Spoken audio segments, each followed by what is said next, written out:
Assalamualaikum warahmatullahi wabarakatuh. Nama saya Mulia Nikmatul Jannah. Saya dari kelas Informatika A semester 7. Saya berasal dari Universitas Wahab Hasbullah Jombang. Di sini saya akan menjelaskan atau memaparkan mata kuliah legal drafting dengan materi sistem pendaftaran hak paten. Sebelumnya saya akan menjelaskan dulu apa sih itu hak paten. Hak paten ialah hak eksklusif yang diberikan oleh negara kepada penemu atas hasil penemuannya di bidang teknologi yang untuk selama waktu tertentu melaksanakan sendiri invensinya tersebut atau memberikan persetujuannya kepada pihak lain untuk melaksanakannya menurut Undang-Undang Nomor 14 Tahun 2001 Pasal 1 Ayat 1. Unsur-unsur dalam hak paten. Yang pertama, invensi, inventor, dan subjek paten. Invensi adalah ide inventor yang dituangkan ke dalam suatu kegiatan pemecahan masalah yang spesifik di bidang teknologi, dapat berupa produk atau proses, atau penyempurnaan dan pengembangan produk atau proses. Yang kedua, inventor. Inventor itu yaitu seseorang yang secara sendiri atau beberapa orang yang secara bersama-sama melaksanakan ide yang dituangkan ke dalam kegiatan yang menghasilkan invensi. Yang ketiga ada subjek paten. Subjek paten yaitu proses, mesin, dan barang yang diproduksi dan digunakan. Sifat paten. Paten ini bersifat terbuka, yang artinya segala hal yang berkaitan dengan invensi tersebut harus diuraikan dalam sebuah dokumen yang disebut spesifikasi paten yang dilampirkan dalam sebuah dokumen bersamaan dengan permohonan paten. Selanjutnya, syarat-syarat paten. Yang pertama ada penemuan baru, yang kedua diproduksi dalam skala massal industrial, yaitu suatu penemuan teknologi secanggih apapun tetapi tidak dapat diproduksi dalam skala industri atau karena harganya sangat mahal atau tidak ekonomis, maka tidak berhak atas paten. Yang ketiga, penemuan yang tidak terduga atau non-obvious, yang artinya penemuan tersebut merupakan penemuan tidak terduga. Bila sekedar menggabungkan dua benda, maka tidak dapat dipatenkan. Contohnya, misalnya menggabungkan pensil dan penghapus menjadi pensil, maka tidak bisa dipatenkan. Selanjutnya, sistem pendaftaran paten, yaitu ada dua. Yang pertama, sistem first to file adalah suatu sistem yang memberikan hak paten bagi mereka yang mendaftar pertama atas invensi baru sesuai dengan persyaratan.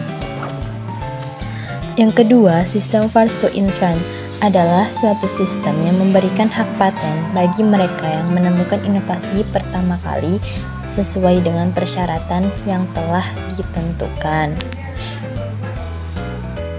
Selanjutnya, jangka waktu perlindungan paten.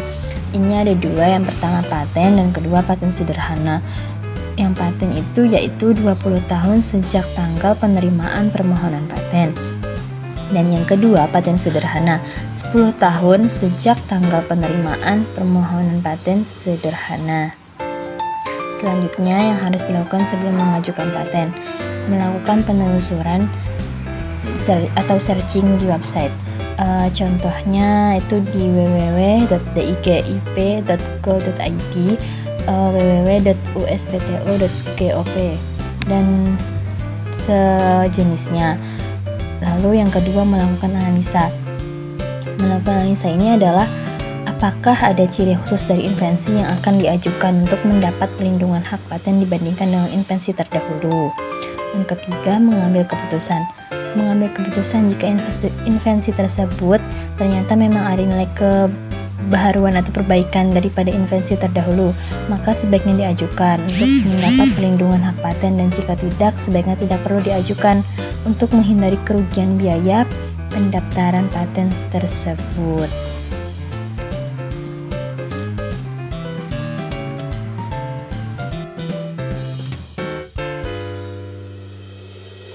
Selanjutnya, formulir permohonan paten.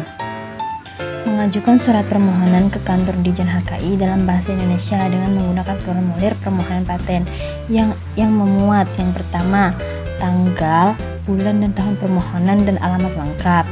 Yang kedua, nama lengkap dan kewarganegaraan inventor. Yang ketiga, nama lengkap dan alamat kuasa. Yang keempat, surat kuasa khusus. Yang kelima, pernyataan permohonan untuk diberi paten. Yang keenam, judul invensi. Yang ketujuh, klaim yang terkandung dalam invensi. Yang kedelapan, deskripsi tentang invensi.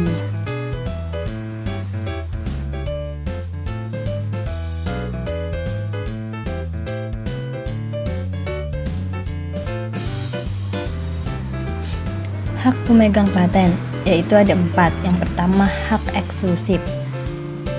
Pemegang paten memiliki hak eksklusif untuk melaksanakan paten yang dimilikinya dan melarang orang lain yang tanpa persetujuan. Contohnya ada 2. Yang pertama, dalam hal hak paten, produk, membuat, menjual, mengimpor, menyewa, menyerahkan, memakai, menyediakan untuk dijual atau disewakan atau diserahkan produk yang diberi paten. Contoh yang kedua, dalam hal paten proses, menggunakan proses produksi yang diberi paten untuk membuat barang dan tindakan lainnya sebagaimana yang dimaksud dalam contoh yang pertama. Yang kedua, ada membuat lisensi. Pemegang paten berhak memberikan lisensi kepada orang lain berdasarkan surat perjanjian lisensi. Yang ketiga, ada menggugat ganti rugi. Pemegang paten berhak menggugat ganti rugi melalui pengadilan negeri setempat kepada siapapun yang dengan sengaja dan tanpa hak melakukan perbuatan sebagaimana dimaksud dalam contoh yang pertama atau poin yang pertama. Yang keempat, berhak menuntut. Pemegang paten berhak menuntut orang yang sengaja dan tanpa hak melanggar hak pemegang paten dengan melakukan salah satu tindakan sebagaimana yang dicontohkan contoh yang pertama.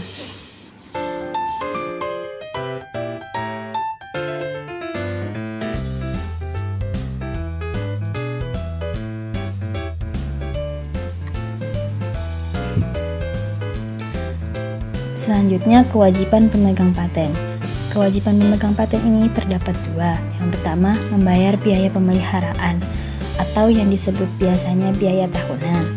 Yang kedua, melaksanakan patennya di wilayah negara Republik Indonesia, kecuali apabila pelaksanaan paten tersebut secara ekonomi hanya layak bila dibuat dengan skala regional dan ada pengajuan permohonan tertulis dari pemegang paten dengan disertai bukti-bukti yang diberikan oleh instansi yang berwenang dan disetujui oleh Direktorat Jenderal Hak Kekayaan Intelektual atau yang disebut DJHKI.